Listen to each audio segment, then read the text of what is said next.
Bonjour et bienvenue sur santémédecine.net. Le gluten se trouve dans les céréales, blé, avoine, orge, seigle, qui sont présents dans le pain, la farine, les biscuits, les gâteaux, les pâtisseries, les pâtes, les hamburgers, les pizzas, les sauces au soja, les saucisses, les produits d'assaisonnement, mais également dans les préparations à épaississant contenant de la farine, comme par exemple certains desserts lactés, préparations industrielles, la viande, des poissons panés et certaines moutardes.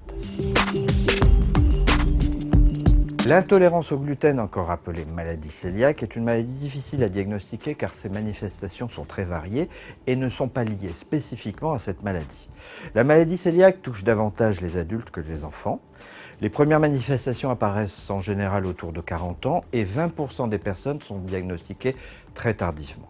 Les femmes sont beaucoup plus touchées que les hommes. Le gluten attaque et détruit les villosités des parois du duodénum, revêtement interne de l'intestin grêle, empêchant ainsi une assimilation des aliments. Cette maladie provoque ainsi une inflammation chronique de l'intestin, provoquant une malabsorption de nombreux nutriments.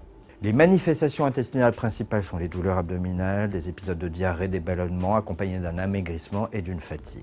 Un point important, le diagnostic de l'intolérance au gluten s'effectue à l'aide d'une prise de sang avec un dosage d'anticorps anti-transglutaminase, suivi, si le résultat est positif, d'une biopsie d'intestin grêle effectuée au cours d'une fibroscopie qui révèle dans ce cas une atrophie de l'intestin grêle. Les aliments autorisés au cours d'une intolérance au gluten sont les viandes grillées, les légumes frais, les légumes secs, les fruits, le poisson, les œufs, le lait, maïs et riz, le sarrasin, pommes de terre et soja. Attention, de plus en plus de personnes pensent être intolérantes au gluten et font des régimes drastiques qui sont parfois inutiles et dangereux. Mais il est vrai également, et beaucoup de médecins l'ont constaté, que certaines personnes se sentent mieux en consommant moins d'aliments contenant du gluten. Alors le mieux dans tous les cas, c'est quand même d'en parler à son médecin avant de se lancer dans des régimes trop restrictifs.